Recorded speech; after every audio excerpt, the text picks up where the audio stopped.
Bir tane böyle, iki tane böyle kütük koydum. Aralarında iki tane kütüğü diktim. Şu şekilde. Yaktın abi, tusturdun. Ateş direkt içeriye doğru çöker. Tamam. Çekmecenin uzunluğu kısma doğru odun çöker. Yani diğer türlü ben daha biraz daha büyük odun koyacağım. Şu kadar büyüklükte. Odunu buraya koydum, ne yapıyor? Bu tarafa doğru yansıyoruz.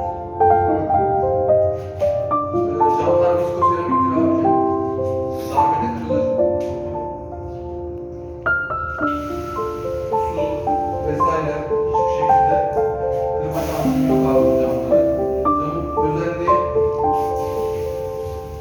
kıpkırmızı oluyor. Yine soğuk su atıyorsun, tekrar kırmızı yapıyorsun. Herhangi bir sorun olmuyor. Camın bulunduğu noktaya ateş vurur, is yapar ilk etapta. Daha sonradan devam ettiğinde o kurumu yakar. Bu camda gördüm mesela bak. Ben sıcak kurum oldu. Ateş yön değiştirir de bu tarafa doğru vurmaya başlarsa burada açıklık kalır. Epi modellerde genelde yan taraftaki cam hızlıca kararıyor. Burada temiz. Ama temizleyip karardıktan sonra Temiz temizleyip yapıyorsun abi. Burası Hasan temiz. abi bu taraftan Çünkü Alevi bu tarafa vurdu, buradan kafa vuruyor kaçırıyor. ya. ben onun için açmam herhalde. Tamam abi açmazsın. Zaten şey içinde burada. Aynen. İki kademe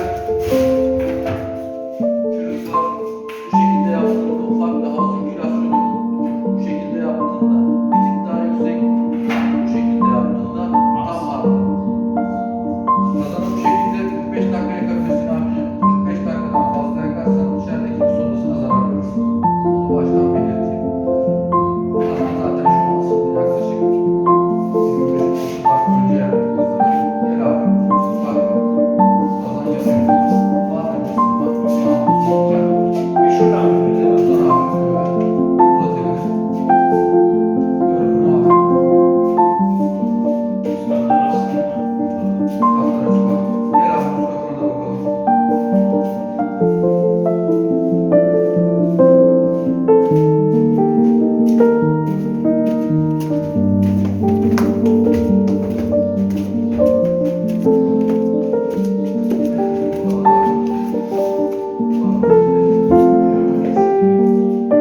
Gel abi. Ama açıklama yapmadık. Abi dedim Emre abi de söyledi. Sana da söyleyeyim abi. Açılır kapanır küreler var. Tane küreleri gibi. Ben biliyorum. Onlardan kullanabilirsin abi. Oğlum daha şık duruyor ya. Yani. Soğan kazan aldım. Ya şeyde oluyor bazı tuvaletlerde falan oluyor. Biliyorum. Abi O hava buradan, almış değil mi? buradan soğuk hava çekiyor, bakım yapıyor. Gel abi elini tut şuraya. Seçeceksin zaten soğuk hava girişi parmakların arasından. Abi ne yaparsan yap, burayı kapatma. Burası kapanmış. Bu asla kapanmayacak abi. Burayı kapatabilirsin. Karton, marton, istediğin her şeyi koyabilirsin. Biz bunu şimdi